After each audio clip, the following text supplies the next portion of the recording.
तथागत श्रावस्ती येथील जेतवनात राहत असताना त्यांनी अंगुलीमाला सदाचारी बनविण्याचे ठरविले.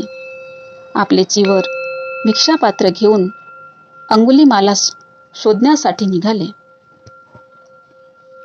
30, 40, 50 लोक सुद्धा त्या जंगलाच्या वाटेने जायला घाबरत असत. त्या जालिनी जंगलाकडे तथागत एकटेच निघाले. अंगुलीमालाने या तपस्व्याला येतानी पाहून त्याला ठार मारण्याचा विचार मनात आला. तलवार घेऊन तो तथागताचा पाठलाग करू लागला. मोठ्याने ओरडून भगवंतांना थांबण्यास सांगितले. भगवंत म्हणतात, अंगुलीमाला, मी तुझ्यासाठी थांबलो आहे. दुष्कर्म करण्याचा आपला व्यवसाय तू सोडून देशील काय?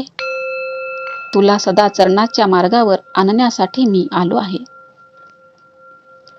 तुझ्यातील साधुत्व अजून मेलेले नाही.